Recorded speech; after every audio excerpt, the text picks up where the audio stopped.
Welcome back to Grim and Whim.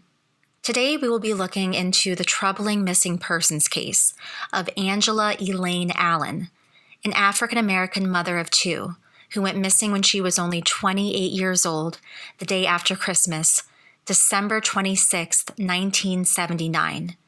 On the morning of her disappearance, Angela had briefly spoken with her mother on the phone, and then she apparently left her home to go shopping. She was last seen in the 3500 block of South Salina Street in Syracuse, New York. And police suspect foul play in her disappearance, and will uncover why later on. Decades have passed, but there has not been much progress in her case. And I wanted to cover it for that exact reason, to get her name and her case out there to the public and to hopefully help Angela and her family get the justice that they deserve. Before getting into the timeline of her case, let's look into what we know about Angela's life before she mysteriously vanished. Angela Elaine Allen was born on September 1st, 1951, which means she would be 72 years old if alive today. At the time of her disappearance, Angela was 28 years old. She was 5'5", 135 pounds, and she is African American and has black hair, brown eyes, and pierced ears. Angela was wearing a gray coat, purple dress, red shoes, and carrying a red clutch purse on the day that she vanished. Angela was described as friendly, reliable, a hard worker, and a devoted mother. In fact, that is something that her loved ones really want everyone to know about her, is how devoted Angela was to her children. Angela lived in an apartment in Syracuse, New York, with her husband, Hubert James Allen, who goes by the name Mad Dog, and their two daughters. Angela was very close to her mother, Bernice Everson, and they spoke regularly. Angela worked as an assistant manager and buyer at their local JCPenney's, and she worked very hard to provide for her family. And like I said before, Angela was completely devoted to her daughters. And I bring that up again because when we get to the investigation part of this episode, Angela's husband tries to suggest that Angela left of her own free will and just left her kids behind. And that is just not in Angela's makeup. She would not have abandoned her little girls like that. And it is important to note, however, that Angela was planning on leaving Hubert, her husband, due to infidelity on his end, which is a very messy part of the story, and we will get into that later. So now let's go ahead and dive into the timeline of the case. On the morning after Christmas, December 26, 1979, Angela spoke to her mother, Bernice, briefly on the phone. Her mother said that she sounded normal, but that Angela had stated during their call that she was feeling a bit tired and that she would call her back later that day. During their conversation, nothing appeared off or suspicious, so Angela's mother had no reason to worry. However, when Angela never got back in touch with her, Bernice knew something was wrong. Angela was a very dependable person, so it wasn't like her to say that she would do something like call you later and then just not follow through on it. So when Angela never got back in touch with her mother, Bernice filed a missing persons report for Angela 2 days later on December 28th. Angela was last seen in the 3500 block of South Salina Street, Syracuse, New York at 2:10 p.m., and apparently she was shopping.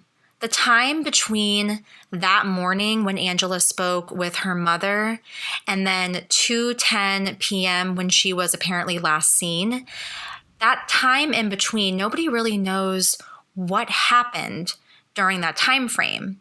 According to the police reports, Angela's husband said that Angela had left the apartment that day to go shopping and just never returned. Unfortunately, that is as detailed as the timeline gets. So let's go ahead and move on to the police investigation and what was uncovered.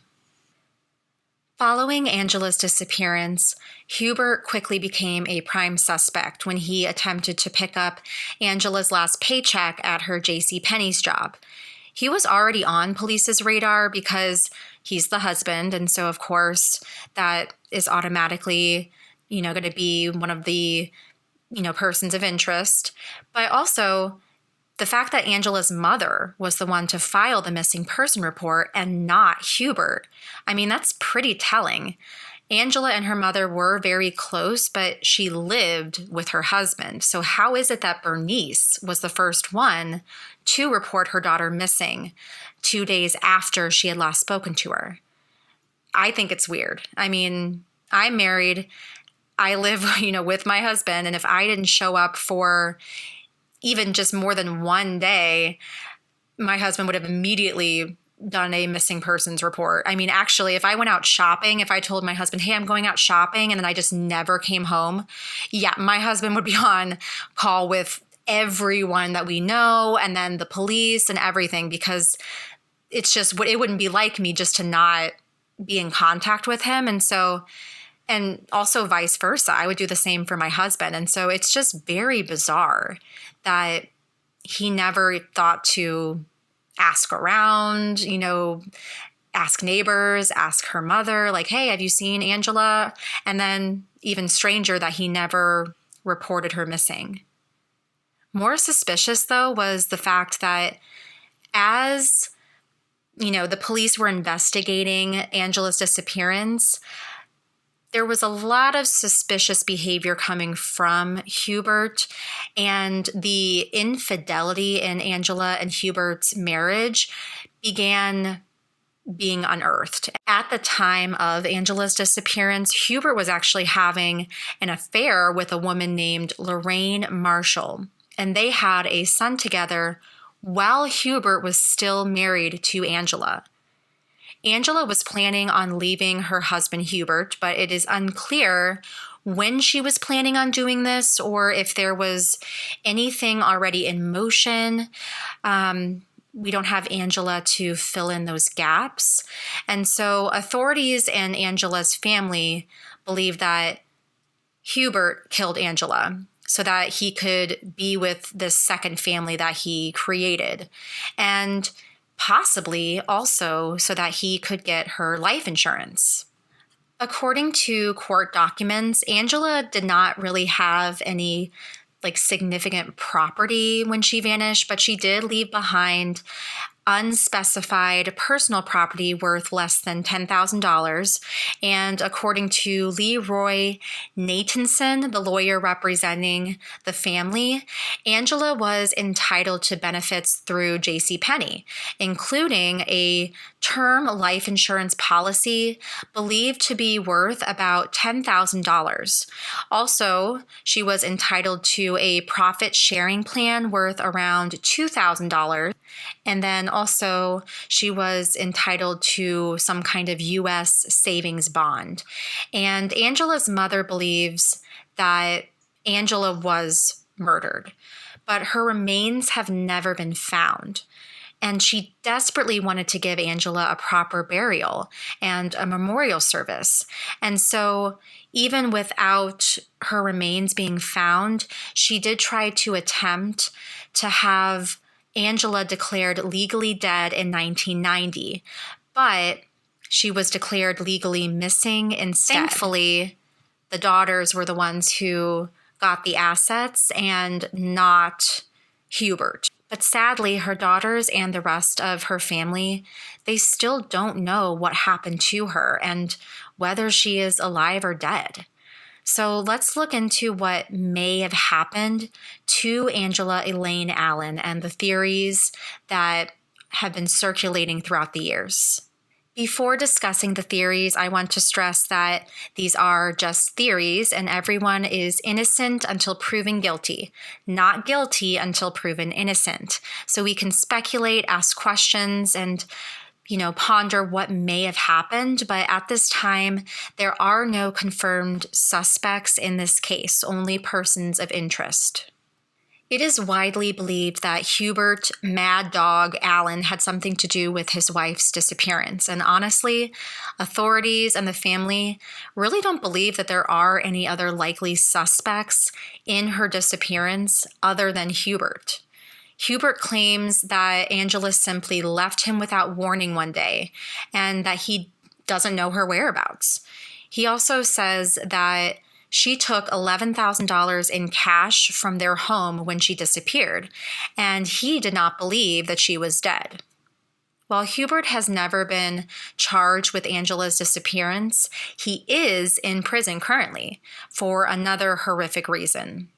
In October 1985, so a few short years after Angela went missing, Hubert was convicted of the murder of his girlfriend, Lorraine Marshall, and their 6-year-old son, James Jose Allen. In March 1985, Lorraine was found stabbed to death in her apartment, and it was a truly gruesome sight. When Lorraine's body was found, the 6-year-old James was nowhere in sight, and police were really worried that whoever killed his mother likely kidnapped him or potentially murdered him as well. The Syracuse Police Department plastered photos of James on milk cartons and buses all over Syracuse and Onondaga County, hoping that someone might have seen something and would come forward with information. Meanwhile, while this is happening, Hubert was picked up on a parole violation, and he claimed to have no idea who murdered Lorraine, and he continued to profess his love for her and for his missing son. And he claimed that he had no idea what happened to Lorraine and no idea what was happening with James. And he really put on this concerned, doting father act, but honestly, the police were able to see through it pretty quickly. Sadly, a few weeks following his father's parole arrest and a month after his mother's murder, James Jose Allen's remains were found on the shore of Onondaga Lake near what is now Carousel Center. Tragically, James had been strangled, and this happened likely around the same time or fairly soon after his mother's death, and his body was just carelessly dumped in the lake. And I can't even imagine the type of person who could do that to someone they claim that they love. But it's just so incredibly sad because here's this 6-year-old boy who really isn't involved in any of this drama other than, him being born out of an affair, and his life was cut so short for just really no reason. It's so incredibly sad. It is believed that Hubert killed Lorraine and James because Lorraine went to the police about Angela's disappearance. Initially, Lorraine refused to cooperate with the authorities in Angela's case until about 3 years later when she finally came forward in 1982, and she released some statements to the police. She told the authorities that Hubert told her that he accidentally killed Angela and needed her help to hide Angela's body. Lorraine said that she noticed that Hubert's boots that day were caked in mud, and he passed the statement off as a joke. However, despite her witness statements, Hubert still was never charged with Angela's disappearance.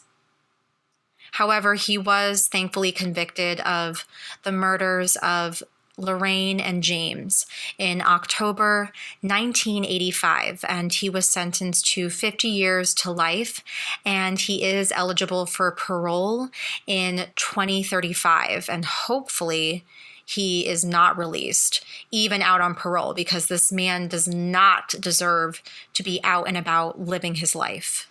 To this day, Hubert has never confessed to Lorraine and James's murders, and he has also never confessed to having any involvement in Angela's disappearance. This case is so frustrating because while it is clear that Angela's husband likely had something to do with her disappearance, there still has not been any justice for her and her family. Her daughters have to live their lives without their mother and without knowing what actually happened to her. They also can't even lay her to rest and have a proper burial because authorities still haven't found her remains. Authorities believe that Hubert likely murdered her and disposed of her body, possibly somewhere on Onondaga Indian Nation territory or the Allied chemical salt pits in the northern part of the county. Apparently, Hubert and Angela used to go on dates to both of these sites, and so many people believe that since Hubert would have been familiar with the area, it would have been likely a great place to dispose of her body. If you have any information regarding Angela Elaine Allen and her disappearance, you can contact the Syracuse Police Department at 315-442-5330, and I will put all of the contact information and my sources in the episode description. Thank you so much for listening.